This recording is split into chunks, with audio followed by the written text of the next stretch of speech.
Bonjour à tous et bienvenue sur Crypto Signal. Alors, début de semaine, on va dire plutôt tranquille avant pas mal de news à sortir. Je dirais, notamment principalement le débat entre Trump et Harris qui aura lieu ce soir à 3h du matin. Deuxième chose, le CPI demain 14h30. Et ensuite, dans une semaine, on aura bien entendu toutes les infos concernant eh bien le FOMC, donc le meeting de la Fed qui se tiendra le 17 et 18. On va faire comme d'habitude l'analyse technique fondamentale et sentiments sur Bitcoin, Ethereum ainsi que le Total 3. Allez, intro.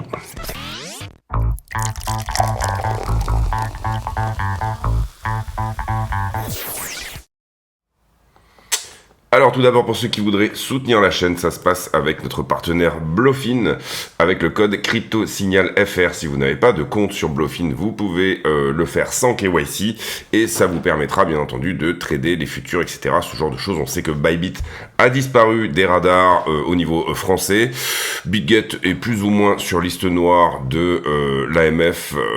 Ça vous empêche pas néanmoins, bien sûr, d'avoir un compte chez BitGet. Mais on voit ici que Bluefin semble être, pour l'instant en tout cas, le partenaire tout particulier. Je répète que tous les bénéfices, que ça soit revenus YouTube, affiliation, etc., sont reversés à Mécénat Chirurgie Cardiaque. On est là sur le Bitcoin au niveau de la structure. Personnellement, il y a des choses que j'aime bien, des choses que j'aime pas. Pour le moment, ce que j'aime plutôt bien, c'est qu'on a l'air de se reprendre sans faire nécessairement un nouveau plus bas, tout en cassant la distribution, vous la voyez, qui est ici. Principalement en 4 heures. Et ça, je trouve que c'est relativement intéressant. Par contre, en revanche, on n'a pas de break de structure. À ce stade, je dirais que la seule chose éventuellement qu'on pourrait mettre en avant, c'est simplement une compression. On ne sait pas si cette structure va se retourner ou pas. On aura l'information qu'elle va se retourner par rapport, je dirais, à un creux majeur en daily, en tout cas, uniquement sur la zone des 65 000 $. Donc on reste attentif. Pour l'instant, c'est une compression, pas de retournement de tendance. On verra un retournement de tendance se faire, par exemple, sur une structure type épaule, tête, épaule inversée comme cela, et avec cassure de la ligne de coup, où là, c'est un peu la structure de retournement par excellence. Sur le 4 heures, on zoome un petit peu. Alors, ce support 4 heures ici qu'on avait évoqué est perdu. On a par contre, et ça c'est la très bonne nouvelle, bouffé la liquidité. Et je vous avais beaucoup parlé de cette liquidité dernièrement qui traînait sur la zone des 52 000 à peu près. Et là, pour le coup, on est venu faire un tour dans cette zone et on a bien rebondi sur la zone. Donc ça, c'est plutôt une bonne chose. Vous voyez que ce faisant, on le fait plus ou moins sur la suite logique en considérant que ça c'est une déviation des creux descendants. Donc en soi je trouve que ça prendrait du sens si on devait en tout cas faire une structure de ce type là, c'est-à-dire une structure de retournement, un W ici on appelle ça un W larvé. Il n'est pas optimisé. W optimisé, il est comme ça avec une cassure ici, et dans un W optimisé on est venu prendre toute la liquidité qui était en dessous. Là ça n'est pas le cas, mais on avait vraiment ici insisté sur cette zone des 52 comme étant un potentiel endroit où le prix se retourne, tout simplement parce que il y avait pas mal de contrats longueurs à venir prendre dans cette zone-là. Et je rappelle que quand vous avez des institutionnels qui veulent remplir des contrats, ils vont plutôt avoir tendance à attendre ou tout simplement essayer d'aller chercher ces zones-là pour tout simplement filer leur contrat en long. Donc celui qui a énormément d'argent à mettre d'un coup, je dirais, a besoin des liquidations qui se trouvaient ici au niveau des longues de cette zone-là. C'est-à-dire que ici on a un peu larvé la montée, notamment dans cette correction-là. Du coup, on a chargé beaucoup de monde qui était en longue sur ce mouvement-là. Derrière, petite zone de vente ici et de prise de profit pour ceux qui avaient effectivement reverse le prix dans cette zone-là. Et puis ensuite, on y revient et on pourrait potentiellement se diriger vers la même chose, c'est-à-dire quelque part autour des 65 000 $. On va regarder si vraiment il y a de la liquidité dans ces zones-là. En tout cas, c'est important de comprendre qu'on a perdu. Il y avait un 4 heures ici dans cette zone-là. Il a semblé tenir ici, mais finalement, il a été perforé. Et que, à ce stade, ça n'est même pas un support en daily, je pense. Non, il faudrait le mettre sur une autre time frame du 2, 3 jours, une semaine. Mais le 4 heures a totalement été percé. On avait un petit 15 minutes ici que moi, je regardais comme étant vraiment l'endroit intéressant. Encore une fois, on avait beaucoup parlé des 52 000. Alors, on n'a pas tout à fait 52. On a fait 52 470 exactement. Mais on peut également évacuer le support 15 minutes qui était ici, puisque lui aussi on a passé un petit peu de temps pour combler cette zone-là. Globalement, je pense qu'on peut décaler peut-être un support 4 heures. Je rappelle que je ferme moi les supports 4 heures quand ils ont été vraiment bouffés entièrement. Quelque part par ici, ouais, c'est pas trop mal. Si on avait quelque chose quelque part par là, ça me paraît vraiment cohérent. Ici, vous le voyez, donc on vient finalement rebondir sur la clôture et le support 4 heures inférieur. Donc on va le noter en 4 heures aussi. Voilà, ça me paraît pas mal de noter ça comme ça. On en a un qui est juste en dessous, qui lui pour le coup n'a pas été réellement pour l'instant, hein. En tout cas on n'est pas sûr évidemment que le prix va se retourner et aller désormais vers le haut. On va vraiment regarder la liquidité pour voir si ça peut être le cas. On en avait un juste en dessous sur la zone des pour le coup 51 000, donc c'est pas exclu si on vient à dévier, à continuer. Par contre ce que j'aime bien voir, et dans ces cas là c'est vraiment ce qu'on veut voir, hein, bien évidemment, c'est qu'on casse la distribution. Vous le voyez ici en 4 heures, il y a une petite distribution qui était en train de se faire et on la casse juste là, et on la casse un peu avec de la force, c'est-à-dire que il y a une explosion au moment de la cassure, et ça peut permettre de se dire que c'est une vraie cassure. Pas exclu qu'on revienne retester cette fameuse 4 heures. On peut enlever la boîte de liquidité qui se trouvait là, on peut nettoyer un petit peu la charte même, on peut enlever du coup la distribution qui se trouvait là, et puis je pense qu'on peut faire un peu de nettoyage aussi avec un petit peu ce qui traîne dans ces zones là. Voilà, pour le moment, si on devait chercher quelque chose dans une petite TF, c'est-à-dire un potentiel point d'entrée, je dirais qu'il y a un 4 heures qui est très légèrement au-dessus là, si on veut vraiment venir trouver un 15 minutes, et personnellement moi ça a été mon point d'entrée ici à la troisième touchette, 53 800 ici, alors à peu près il faudrait que je regarde exactement, mais on a un petit 15 minutes ici qui était intéressant de venir retrouver. Voilà à peu près, hein, pour l'instant, on va dire que ça semble impulsif, ça correctif, hein, c'est une flat, ici impulsion, peut-être potentiellement ici une correction en ABC qui vienne chercher un petit peu sous la structure. On va voir si dans la liquidité très court terme ça aurait du sens, pour une peut-être novant l'impulsion et ensuite une correction et ainsi de suite. On va voir si c'est ça qui peut peut-être éventuellement se mettre en place. Est-ce qu'on a encore de l'upside? Est-ce qu'on est shorté là sur cette zone là? Est-ce qu'il y a des choses qui peuvent nous repousser, hein, également, et ça me paraît vraiment important de le noter. Je note également en weekly que on a hard closé, donc perdu sur cette bougie là. Ici, vous le voyez. Donc ça, c'est un signal quand même assez fort et assez baissier. On a toujours tenu dans cette correction depuis le 26 février 2024 plus ou moins ce support weekly, c'est-à-dire qu'on n'avait jamais clôturé une semaine, et quand je dis clôturé c'est ouvert et fermé, c'est-à-dire hard closé une semaine entière sous ce niveau-là, et là vous voyez que c'est chose faite, donc ça c'est pas une très bonne nouvelle bien évidemment. Et deuxième chose également, donc ça c'est plutôt baissier sur le long terme, j'aurais tendance à dire, donc ce support là n'existe plus, il va devoir décaler ici dorénavant, c'est pas une très bonne nouvelle. Et puis par ailleurs, on a à nouveau enfoncé, et je dirais que même on l'a très fortement attaqué en weekly, cette trend ici qui était un petit peu la moins agressive. Ici vous voyez qu'on ne l'avait pas hard closé, c'était plus ou moins une trend weekly pardon.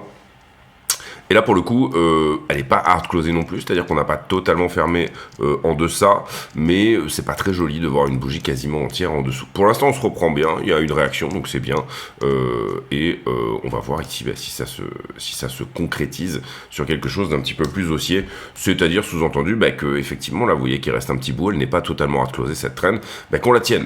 En soi, quand même, il reste quand même des bonnes chances, en tout cas, quand on voit le support weekly avoir été perdu, etc., là, on est sur un scénario de rebond, pas forcément de cassure, mais de revenir revisiter des choses peut-être un petit peu plus haut, et je reparle encore une nouvelle fois des 65, parce que pour le coup, je dirais que la zone, là où il y a de la liquidité vraiment, c'est 59 à 61, donc 65 c'est assez, comment dire, optimiste, mais ça aurait du sens que de venir continuer un petit peu dans ce canal baissier déjà à minima. Si on vient le casser, après on le verra plus tard. Pour l'instant, on reste dans cette idée d'une continuation de cette tendance baissière là, mais sans faire un nouveau plus bas. C'est-à-dire que ce qu'on veut voir, c'est déjà un retournement sans faire un nouveau plus bas. Ici, ça c'était la purge, d'accord, on est passé très largement sous la structure, on a dévié assez fortement. Pourquoi ne pas revenir faire un tour en haut de ce canal-là? Donc tout simplement refaire la météo, enfin réattribuer la météo d'hier à ce qui va se passer demain.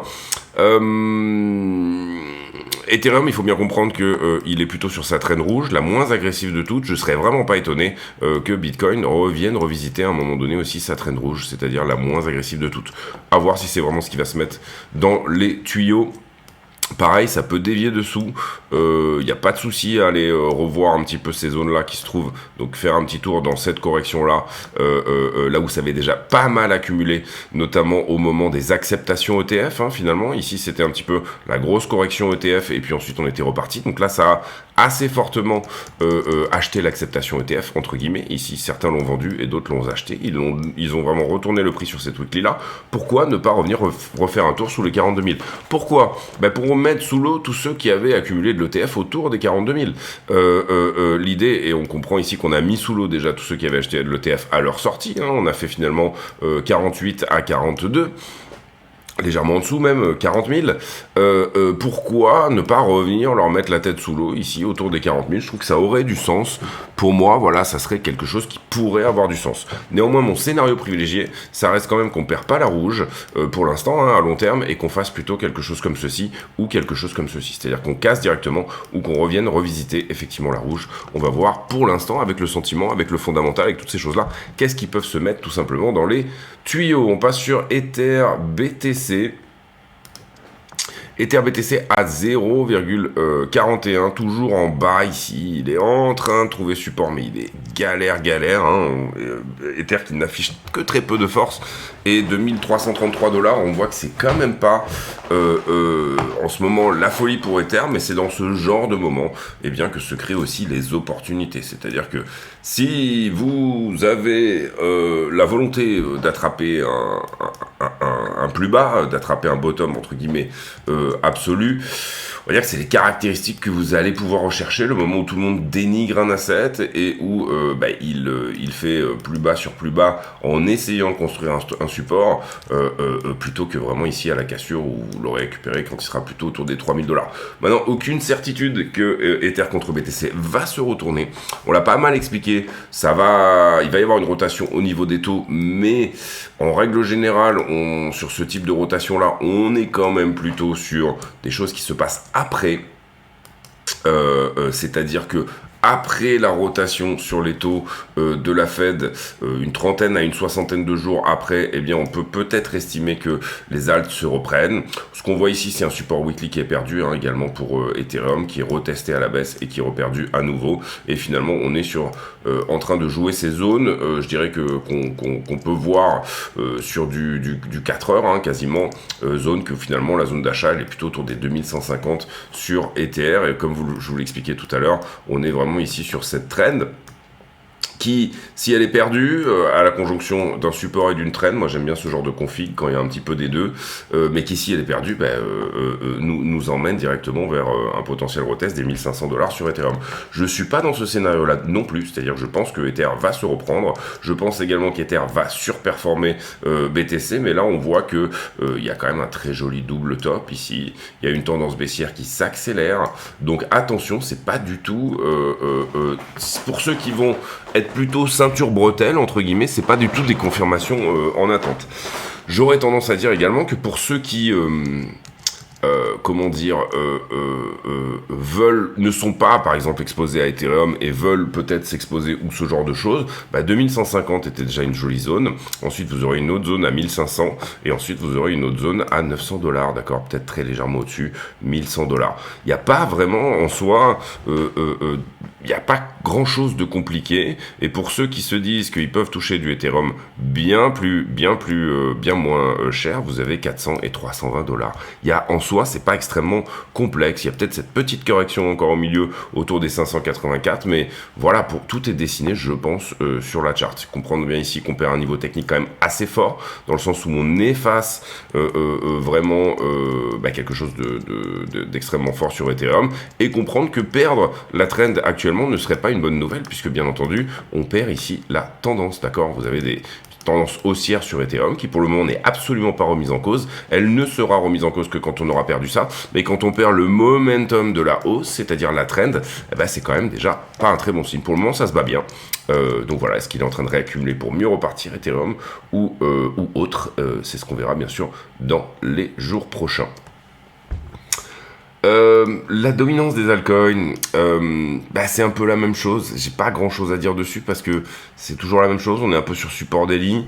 On est un peu dans ce range ici, je dirais entre 20% et 19% de dominance. Pour le moment, ça essaye de trouver vraiment son bottom. C'est pas extrêmement joli si on fait impulsion, correction et une nouvelle impulsion. À ce moment-là, on s'attend plutôt à 12% de dominance. Ça, c'est le scénario extrêmement baissier. On parle même de 11,5% si je dis pas de bêtises. Ça, c'est le scénario extrêmement baissier pour les alts. Et en revanche, si on arrive à construire ici un support, ne pas valider par exemple cette épaule qui serait extrêmement baissière, hein, donc perdre ici les 18-19% serait extrêmement baissier pour les altcoins, et ben en soi on peut imaginer que c'est tout simplement un range où on se reprend et puis ensuite on en sort. La structure de retournement malheureusement ne se retrouvera qu'au niveau des 24%. Et derrière, on peut viser 37% de dominance pour les alts. Je rappelle ici qu'on parle des alts hors altcoin, bien évidemment. Hors stablecoin, bien évidemment. Stablecoin dominance, on fait un petit tour dessus. Pour le moment, c'est un peu du Bitcoin inversé, hein, qu'on regarde bien sûr ici. C'est l'indice du cash en crypto. Pour le moment, on a un rejet effectivement sur la borne haute ici. Mais d'abord, c'est pas très bon le fait qu'on casse ici la distribution en cours. D'accord, c'est vraiment pas du tout ce qu'on veut voir. Ça, c'est une première chose. Et puis, deuxième chose, ceci a quand même plutôt un caractère correctif.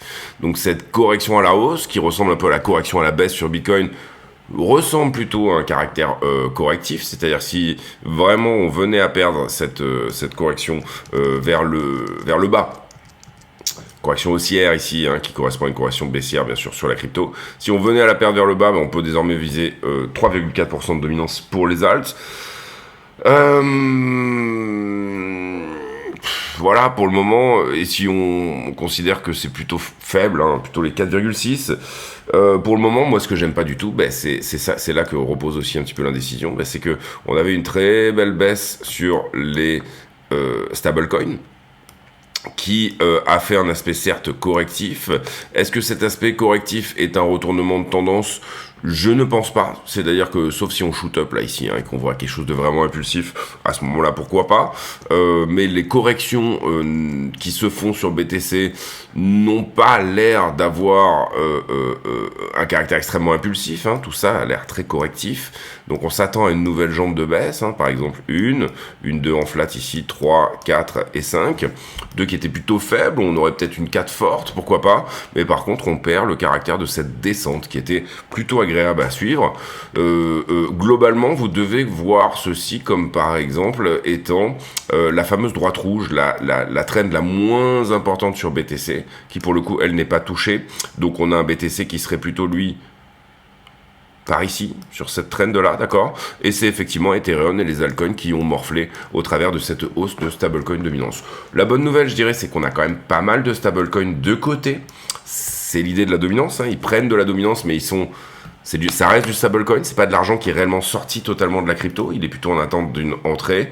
On voit quand même sur la market cap de Tether, hein, que ça continue à augmenter assez fortement. Alors là on est en weekly, ça fait 1 ou 2 semaines que ça s'est un petit peu calmé, mais en soi on a quand même des USDT qui sont sur le côté, qui attendent ce fameux point d'entrée. Point d'entrée qui va se baser sur le fondamental, fondamental qui lui va se baser sur en partie les élections, c'est ce qu'on pourrait regarder éventuellement avec Trump aujourd'hui, vous le voyez, qui prend 7% à Kamala Harris. En soi, c'est plutôt une bonne chose pour la crypto. On va voir s'il s'en sort bien sur le débat. Je pense qu'il y a un petit débat rallye là en ce moment, c'est-à-dire, comment dire, si Trump a des bonnes chances de gagner ses élections, encore une fois, c'est plutôt une bonne chose pour la crypto. Au moment du débat, je m'attends plus ou moins, hein, c'est une possibilité, c'est pas forcément une certitude, mais que ce soir, vers 3h du matin, il y a un petit sell de news juste avant le débat. C'est-à-dire que là, par exemple, on part des 52 500, on est à peu près à 56 000. La news du moment, c'est un petit peu qu'il va y avoir débat Trump-Harris. Que Trump s'en sorte bien ou pas pendant le débat, c'est pas tellement la question. Ici, on va acheter la rumeur que Trump va bien s'en sortir. Et juste avant le débat, à 3h du matin, on aura peut-être un mouvement de vente. Je pense que c'est peut-être le genre de choses à jouer actuellement. C'est-à-dire ce type de mouvement un petit peu, bah oui, Trump va gagner, et puis en fait, on s'en fout. C'est simplement pas... C'est pas qu'on s'en fout, mais c'est pas la question du moment. Il y a un petit trade qui se met en place. Ensuite, il y aura un petit trade par rapport au CPI aussi, hein, demain 14h30, on va en parler après. Voilà, pour moi, je verrais bien les choses se mettre comme ça. Sur le compte X de la chaîne, patrimoine des employés de Nvidia, 75% des employés de Nvidia sont millionnaires. Grâce au système tout simplement des stock options, et ça c'est plutôt bien. Les ETF flow, moins 211 millions, ça c'était le 6 septembre, j'ai pas fait de vidéo depuis. Elon Musk qui nous tweet, une petite seconde, excusez-moi. Oui, donc petit tweet d'Elon Musk ici en rapport avec la crypto. Musk qui, je le rappelle, si Trump est élu, sera également peut-être potentiellement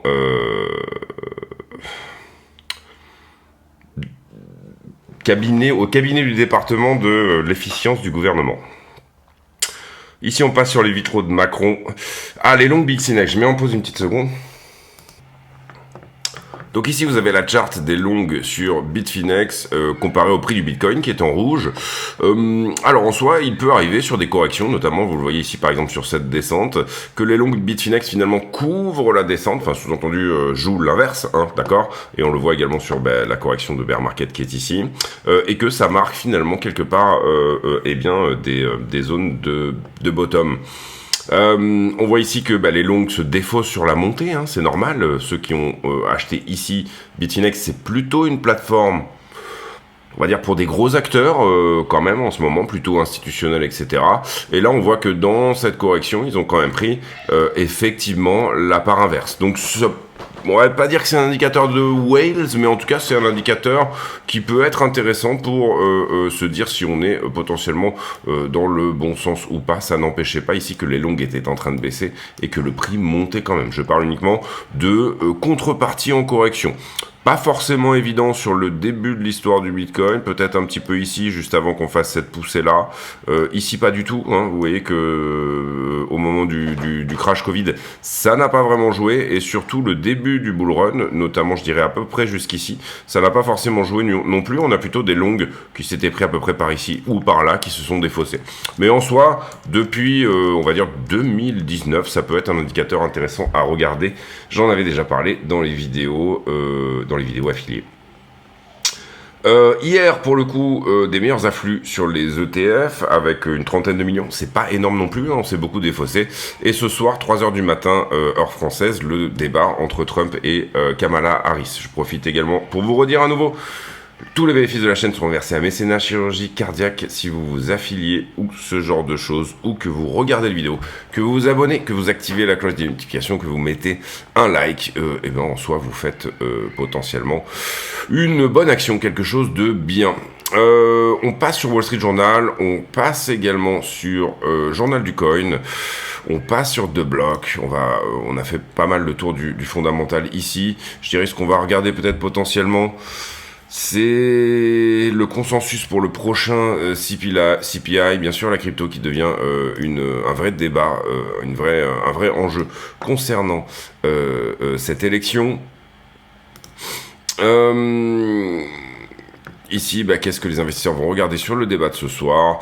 Et globalement, demain, le CPI, Core CPI, ça sera 14h30. Le consensus, alors là, on a une median forecast, mais le consensus est à 2,6. Vous le voyez ici. Et le forecast de Trading Economics plutôt à 2,7. Avoir 2,6 serait plutôt quelque chose qui est dans les prix, on va le dire comme ça. C'est-à-dire que si ça sort à 2,6, c'est plutôt pas mal. Il faudra bien regarder également tout ce qui est core, c'est-à-dire inflation de demande, entre guillemets. 2,6, ça correspondrait à une baisse. Vous voyez que le précédent était plutôt à 2,9. On serait vraiment sur le chemin des 2%.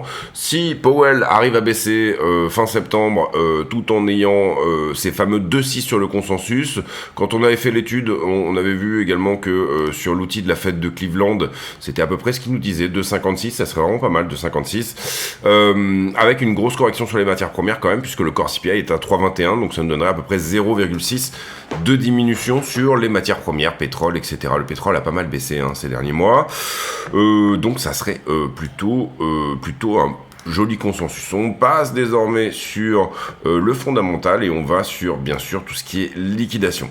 Bitcoin a liquidé 115 millions hier, c'est pas énorme sur les dernières 24 heures, et à peu près que du short, hein. On voit que la map est très rouge, donc on a liquidé principalement du short.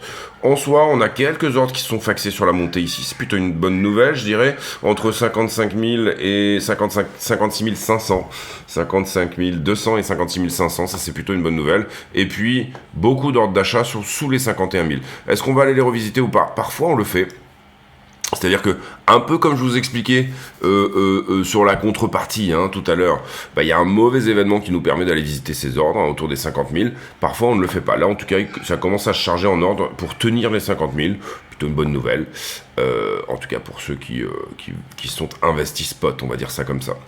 Depuis qu'on a fait la dernière vidéo, on était chargé en longue ici, mais ça a bien corrigé sur effectivement les 52 300. Puisque vous le voyez ici, prix qui descend, et là on avait un petit peu de short sur cette structure là, mais ils ont déjà été pris. Je cherche ici les divergences bien sûr entre ce que me dit le funding et ce que me dit le prix. Ici il y avait un peu de short, mais ils ont déjà été pris aussi. On a un tout petit peu de long ici sur la zone des 53 700, c'est à noter. Là, si on devait faire une correction pour sortir les retardataires, ça serait peut-être quelque chose qu'on viendrait prendre par là. Ici, j'ai pas mal de shorts, hein, vous le voyez, un prix qui monte et un funding qui descend, avec un open interest qui s'enflamme également. Là, ça me paraît assez normal d'aller dans le même sens. Ici, j'ai un petit peu de short aussi, mais c'est pas incroyable. Et ici, je suis en train de me charger en long. Donc on a du long aussi à venir décharger, peut-être potentiellement, sous la structure, juste ici. La petite structure, hein, j'entends la structure 5 minutes. Hop, voilà, on sauvegarde ça et on passe à la suite. Vous voyez qu'il y a quand même plutôt des choses à venir prendre en short. Je considère qu'il y a quand même pas mal de monde. Et en plus, là, on a fait un petit peu ce double top au 65. Pas mal de monde éventuellement à venir chercher à 65. Maintenant, sur iBlock, c'est pas flagrant. On va regarder la liquidité une semaine. On va pas regarder les bulles de liquidité. On va vraiment ici se concentrer un peu sur les bulles de liquidation directement. Oui, on est pas mal sur la une semaine. On a touché 58,3. Vous voyez qu'ici il y avait la zone jusqu'à 59,2 éventuellement qui pouvait être visitée. Donc sur la une semaine, je dirais que vous voyez qu'ici on avait bouffé un petit peu tout ce qui se passait en termes de liquidité. Ça c'était le 6 septembre. On en avait parlé, on en avait même parlé déjà quand on était là, hein, donc un petit peu trop tôt, mais voilà. Ici, on est revenu rechercher. Est-ce qu'on a chargé en longue en face? C'est pas incroyable, mais oui, il y a quand même un petit peu de monde éventuellement à revenir chercher pour retester à nouveau les 52 000. Ce qui m'intéresse maintenant aujourd'hui, ça serait de venir faire un petit tour sur des périodes un tout petit peu plus longues pour aller voir où sont les traders de position. On va mettre 6 mois ici, on va voir si ça a du sens. Oui, c'est pas mal. Alors, on a bouffé, on l'avait vu. Alors, je vais plutôt me positionner sur même quelque chose d'un petit peu plus long. Voilà. Sur la 1 an, vous voyez qu'on avait vu qu'il y avait cette liquidité à 52, peut-être très légèrement en dessous. Je dirais que désormais, si on regarde en termes de traders de position et où sont les grosses positions, hein, c'est pour ça qu'on dézoome énormément. Il y a un petit quelque chose autour de 61,5. La zone des 60 à 61,5, vous voyez qu'il y a une jolie barre. Malheureusement, on n'est pas allé perforer jusqu'en bas ici. C'est un petit peu dommage qu'on n'ait pas tout pris. Un peu sur le modèle de ce qu'on avait fait là, par exemple, et de ce qu'on avait fait là et ici. Hein, vous voyez ici que c'est magnifique. On vient juste passer sous la structure, on bouffe les liquidations et on repart dans l'autre sens pour venir vendre ces contrats tout à fait dans l'autre sens. Pour le moment, la grosse zone où ça viendra revendre les contrats assez fortement, en espérant qu'il y ait de la demande en face, cette fois-ci du moins, bien sûr c'est 74-75, là on a pas mal de traders de position. Mais à moyen terme, je dirais, c'est plus ou moins ce qu'on regarde, là vous voyez qu'on reste dans une échelle de... si je reste dans ma structure baissière habituelle, quel est l'endroit où je peux venir décharger mes ordres que j'ai achetés ici? Quel est l'endroit où je peux venir les vendre, où je vais trouver de la vente forcée en face? La vente forcée, c'est une liquidation. En soi, quand vous liquidez un short, vous êtes quelque part obligé d'acheter du Bitcoin, donc c'est une contrepartie de revente pour celui qui les longue, donc c'est ça un peu l'idée institutionnelle du trading, la manière dont se font les choses. Ça manque un tout petit peu de liquidité intermédiaire ici, mais je trouve que 61,4 peut être une très bonne target sur ce trade. Et quand on va revenir sur la une semaine, Donc encore une fois, il s'agit ici de prendre le bon gun hein, pour la bonne time frame, tout simplement. Pas, vous pouvez laisser très bien sûr un runner, aller chercher 74 000 si vous le souhaitez. Il n'y a pas de problème avec ça, mais j'ai un peu de mal avec la nouvelle... ouais. Mais bon, voilà, pour la grosse partie, on va dire, du TP sur ce trade, je la positionnerai plutôt vers 61,5. Là, on peut voir qu'effectivement, si jamais on doit venir faire un tour sous la petite structure 5 minutes, ça serait pas anodin, ou en tout cas déconnant, de revenir retoucher 55,6, et si vraiment on doit corriger plus, 54 000. Donc en soi, on va sur le prix, on fait la conclusion de cette vidéo. Un petit peu de mal aujourd'hui.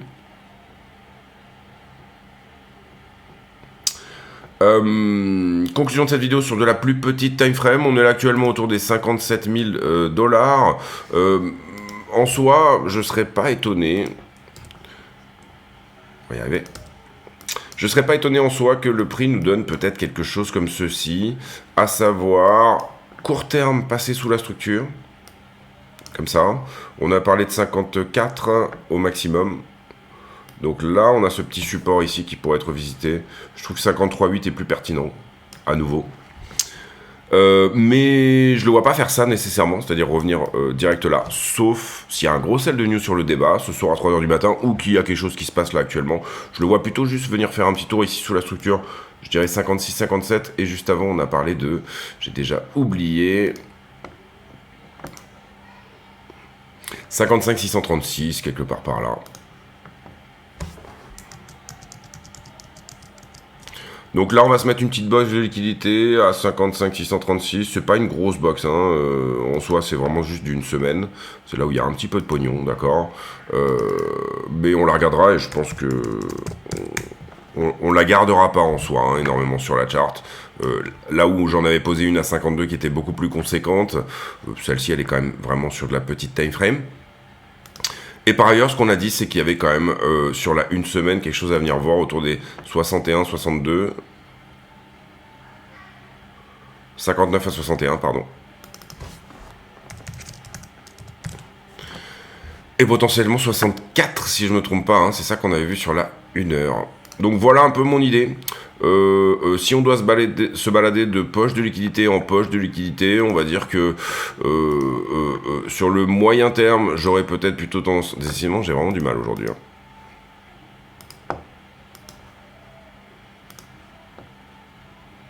Ah oui, d'accord.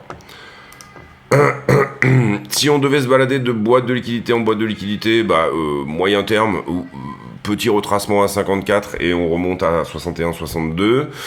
Sur la One Week, sur la une semaine, en plus petite TF, c'est plutôt 59. Mais vous voyez qu'on en a pris une bonne partie. Mais ça serait plutôt voilà, venir taper les 59,2. Et sur du plus long terme, là où vraiment il pourrait y avoir de la grosse vente qui se met en place, on a parlé des 61 600. D'accord ? Donc 61 600. Là, il y a de la liquidité moyen terme. Sur la une semaine, on est quand même pas trop mal chargé au-dessus de 59. Donc, scénario privilégié en soi, je dirais que ça serait passer sous la structure ici, garder peut-être cette box de liquidité pour plus tard, venir chercher la liquidité qui se trouve ici, et là, après, vous dire si on va à 64 ou pas là-dedans, je ne sais pas. Je penserais plutôt à une correction plus imposante après coup. Donc, ça serait ça plutôt le scénario à jouer pour moi. Est-ce que ici, sur un trade qui est pris à peu près sur ces zones-là, il y a du profit à prendre? Oui, peut-être parce qu'on se retrouve dans la liquidité du coup. Hein, c'est l'analyse du jour. Ici, en termes de trade management, il y aurait peut-être une petite partie de la position à sortir, histoire d'être sûr qu'elle soit plus ou moins gagnante. En tout cas, ce que je trouve très encourageant, bah, c'est que d'une certaine manière, on a pété la distribution 4 heures, et ça c'est plutôt intéressant. Maintenant, on a tendance quand même, ici, vous le voyez, à faire cette correction. Est-ce que ça va tenir ou est-ce que ça va enfoncer plus? On sent quand même le prix se calme un petit peu. J'ai pas regardé les divers SI et toutes ces choses-là dernièrement. Pas quelque chose qui m'intéresse énormément, les divers SI, mais je le regarde plutôt sur des très très grosses time frames, weekly, daily. Mais voilà, on pourra regarder ça éventuellement dans une vidéo affiliée. Si vous voulez voir les vidéos affiliées, je le rappelle, ça se passe sur Bluffin Crypto Signal FR. Ensuite, vous venez sur le Discord, vous dites salut, je me suis affilié avec ton code, voilà mon UID. et ensuite vous aurez l'accès aux vidéos. J'en sors pas énormément en ce moment, je vais en sortir tous les 2-3 jours, pas beaucoup plus, parce qu'il n'y a pas énormément de choses à dire.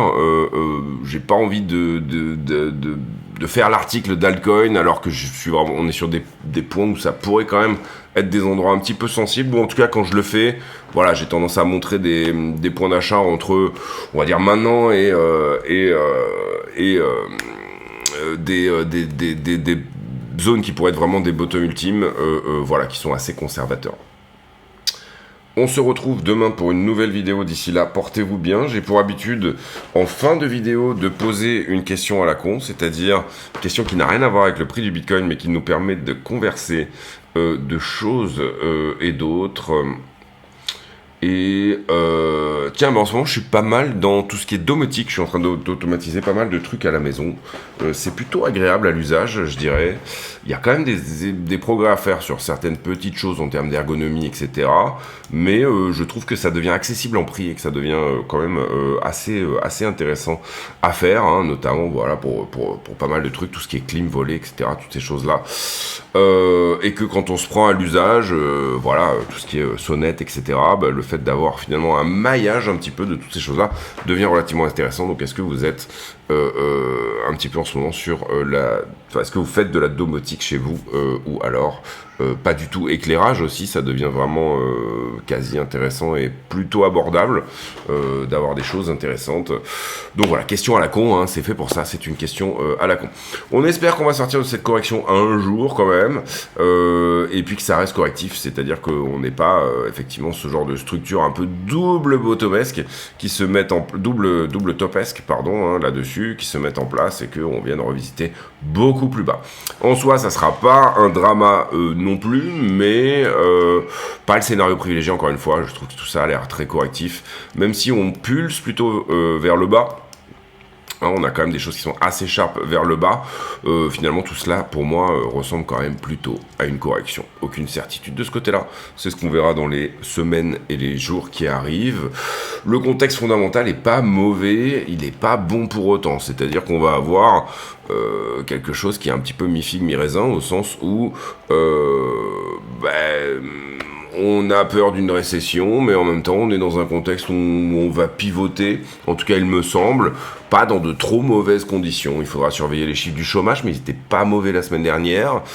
Si le CPI nous donne effectivement 2,6 et qu'on traîne pas dans la zone des 3, c'est plutôt vers le chemin des 2%, j'ai envie de dire, avec un emploi qui reste autour des 4,3, si je me trompe pas, ou quelque chose comme ça. Pour le moment, ça sent plutôt bon pour un soft landing pour Powell, mais attention, on a des indicateurs qui sont séculaires, entre guillemets, enfin séculaires non, c'est pas vraiment le bon mot, mais qui sont vraiment... qui marche depuis une cinquantaine d'années, qui nous indique une récession à venir. Voilà, personnellement, c'est des moments où il faut un petit peu être à la fois exposé, mais à la fois couvert. Voilà, avoir pris un petit peu de ses profits sur le S&P, hein, j'entends. Être en tout cas, garder du cash éventuellement en crypto pour le réinjecter plus bas si jamais on y vient. Mais voilà, pour moi, en soi, ça reste toujours quand même et relativement un contexte, je dirais, fondamental et macro qui n'est pas mauvais, avec une élection à venir. Voilà, j'ai plutôt le sentiment qu'on va décaler cette récession dans 1 ou 2 ans, que c'est un peu l'idée, hein, en tout cas les tentatives, on va dire, démocrates, peut-être pour sortir un bilan pas trop mauvais, et que Powell pivote dans des conditions qui sont pas trop mauvaises. Après, vous avez encore une fois des indicateurs qui disent que c'est l'inverse. Voilà, je vous laisse là-dessus. On se retrouve demain pour une nouvelle vidéo. D'ici là, portez-vous bien. À très bientôt. Ciao, ciao.